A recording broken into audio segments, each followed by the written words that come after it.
श्रीमद्भागवत साप्ताहिक कथा के विशिष्ट प्रकरण भाग 3 का में रजक धोबी का दार्शनिक चिंतन एवं पूर्वजन।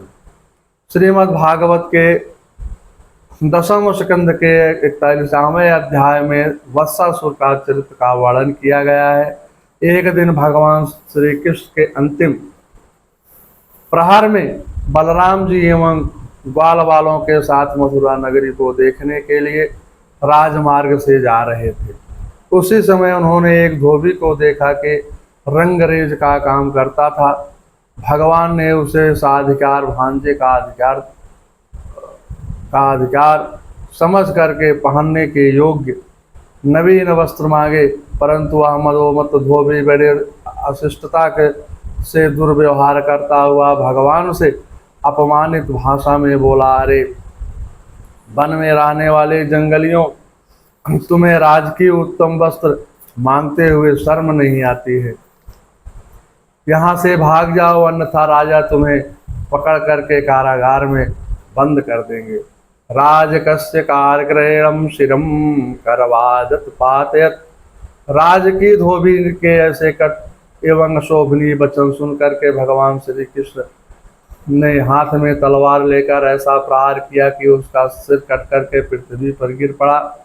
भगवान के कर का स्पर्श होने से उसकी आत्मज्योत परमात्मा में विलीन हो गई और वह भगवान के परम धाम को प्राप्त हो गया।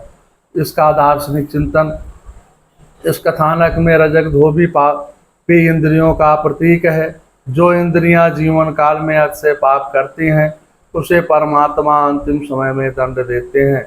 विषय पान करने वाली इंद्रियों के कारण ही जीव पाप करता है।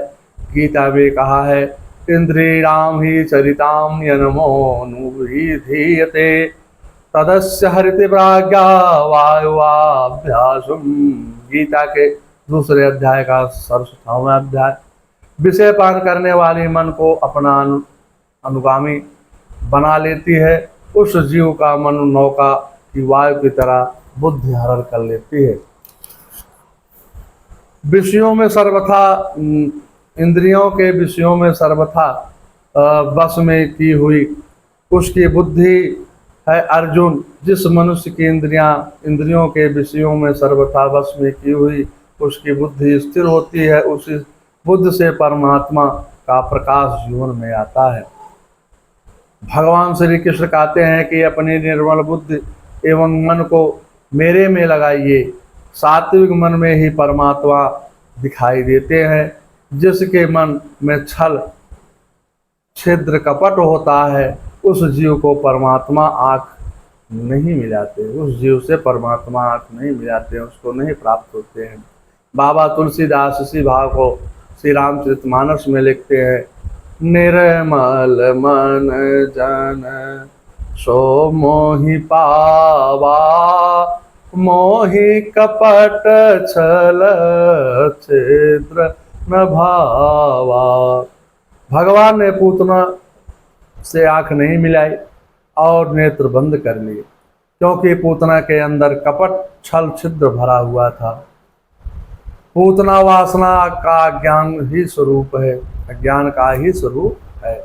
ज्ञान परमात्मा सूर्य है, वासना अज्ञान अंधकार है। सूर्य के सामने अज्ञान अंधकार अपने आप नष्ट हो जाता है। अज्ञान के कारण ही जीव विषयों में मोहित हो जाता है। विषय ही जीवों में जीवन भर दुख देते हैं।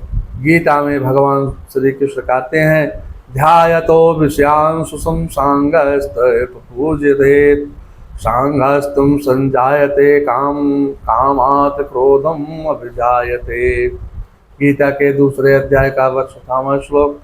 विषयों के चिंतन से मनुष्य उन विषयों में आसक्ति पैदा हो जाती है। आसक्ति से बुद्धि का नाश हो जाता है, बुद्धि के नाश से पतन हो जाता है। विषयों के चिंतन से ही साधक का पतन हो जाता है।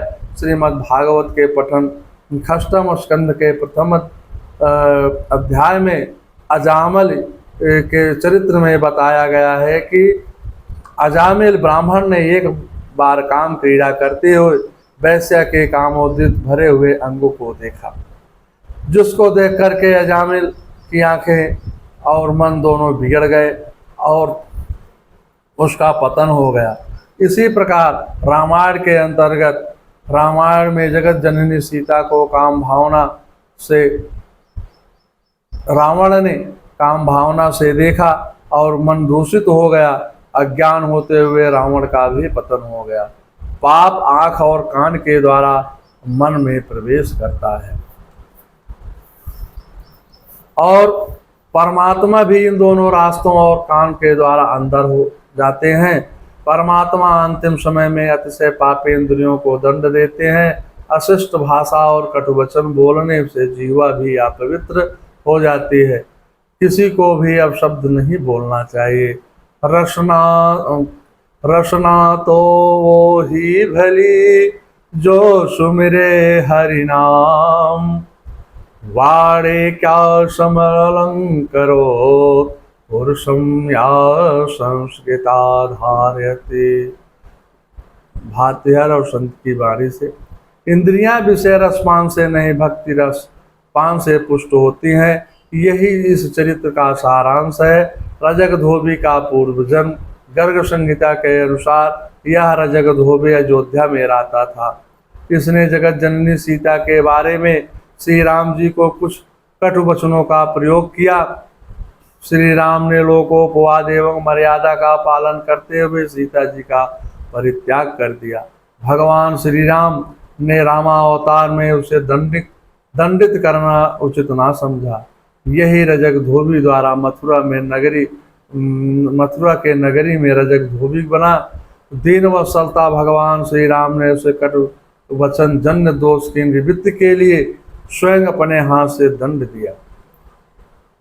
मथुरायां द्वापरांते रजकम चा बभूहा वो वाक्यम दोषार्थम चा जगानम हरि स्वयं। गर्ग संहिता से भगवान की वंशीधर टीका के अनुसार यद्यप रावण द्वारा मां सीता के हरण करने के पूर्व सीता जी का अग्नि में वास हो गया था।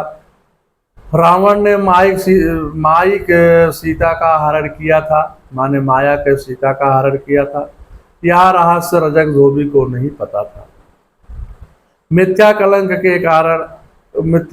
के अपराध के कारण उसे सैकड़ों वर्षों तक नरक की यातनाएं भोगनी पड़ी, परंतु दीन वत्सल भगवान ने उस रजक धोबी पर कृपा करके उसे नरक यातना से बचा करके उसका वध कर मुक्ति प्रदान किया और अपने धाम में पहुंचा दिया। भगवान करुणालय है। वह सभी जीवों पर कृपा करते हैं। उनका किसी से बैर भाव नहीं है।